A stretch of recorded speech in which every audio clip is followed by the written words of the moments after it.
పాట. సో మా కోసం ఒక 2 లైన్లు పాడి దాని తర్వాత మీ స్పీచ్ని స్టార్ట్ చేయాల్సిందిగా రిక్వెస్ట్ చేస్తున్నాం.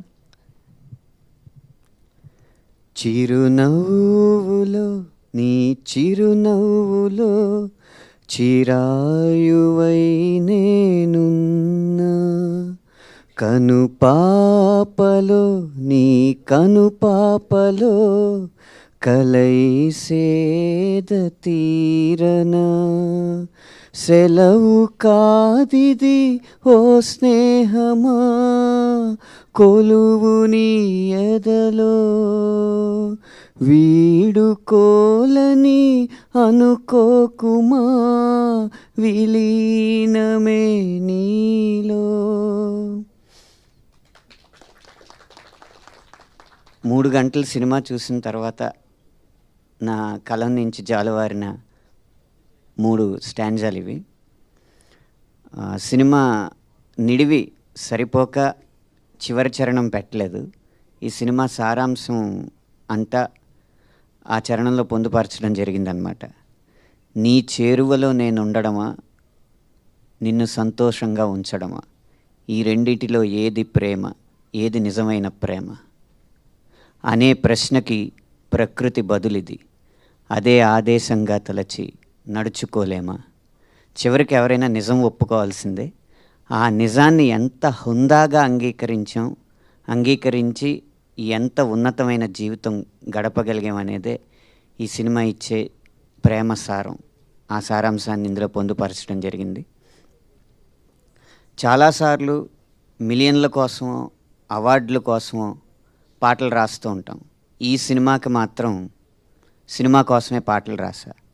నా పాట ఆ సినీకాంత మెడలో మణిపూసలు ఇచ్చిన హారం అవసరం లేదు.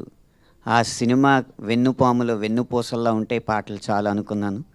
అలాగే చూస్తున్నంతసేపు కూడా కథని పట్టుకుని వదలకుండా పాటలు కొనసాగిన తీరు, ఆ పాటలకి మీరు ఇచ్చిన స్పందన కూడా నన్ను ఎంతో ఉద్వేగానికి లోన్ చేసింది.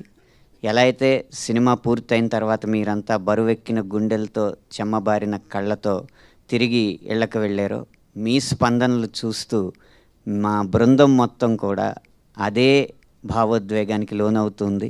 ఈరోజు ఆ బుక్ మై షో యాప్లో గంటకి ఎన్ని టికెట్లు అన్న గ్రాఫ్ అలా పైకి వెళ్ళే కొద్దీ మా కళ్ళంట నీళ్ళు అలా కిందకి జారుతూనే ఉన్నాయి.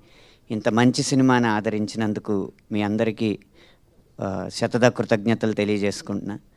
ఈ సినిమా వరకు నాకు వచ్చిన ఒక గొప్ప సంతృప్తి ఏంటంటే, ప్రతి పాటలో కూడా ఒక కొటేషన్ లాగా ఉంచుకోగలిగే లైన్ రాయగలిగామని ఆ సంతృప్తి మిగిలింది. గురుతుందాలో చూస్తే వెనకకి చూసుకుంటూ నీ పైనమల ముందుకైతే సాగలేదు దారి బాగున్నా అని కానీ, లేకపోతే ఈ చిరునవ్వులో పాటలో నీ కుడి ఎడమ నాడుల నడుమ నేనే నిండున్నా నీ నిశ్వాసని నా ఉచ్ఛ్వాసగా తీసుకుంటున్నా అని కానీ, నమ్మించి చేసావా మోసంలో చాలే ఇక నాతో అనుకున్నావా అన్న లైన్ కానీ, ఇలా ప్రతి పాటలోనూ ఒక లైన్ తీసుకురావచ్చు. జిగితారా అయితే భావకవిత్వపు ఛాయలు కనిపించిన లైన్లు, బావిలో ఇదే జీవిలా నేనుండగా పువ్వులా తావిలో ముంచి తేల్చావుగా లాంటి కృష్ణశాస్త్రి గారి ప్రేరణతో రాసిన లైన్స్ ఉన్నాయి. ఈ ఆల్బమ్ నాకు పూర్తిగా ఆకలి తీర్చిందని చెప్పడంలో ఏమాత్రం అతిశయోక్తి లేదు. మరొక్కసారి ఇంత మంచి సినిమాకి మించి ఆదరణ అందిస్తున్న మీకు, ముఖ్యంగా ఎవ్వరి విశ్లేషణలు పట్టించుకోకుండా మా భావోద్వేగాలకి మేమే విలువిచ్చుకుంటామని చెప్పి ఆడవాళ్ళందరూ కదిలొచ్చి కోట్లు థియేటర్లకి గుమ్మరిస్తున్న తీరు చూస్తుంటే, ఒక్కసారి ఆడవారిని నమ్మితే ఆదిపరాశక్తి కూడా ఈ సినిమాని ఆపలేదు అని నిరూపించారు. అందుకు ఈ 2 తెలుగు రాష్ట్రాల్లోని ఆడవారందరికీ కూడా మనస్ఫూర్తిగా కృతజ్ఞతలు తెలియజేసుకుంటూ విరమిస్తున్నాను. థ్యాంక్ యూ అనంత్ శ్రీరామ్ గారు. Thank you so much. మిమ్మల్ని వేదిక మీద ఉండవలసిందిగా రిక్వెస్ట్ చేస్తున్నాను.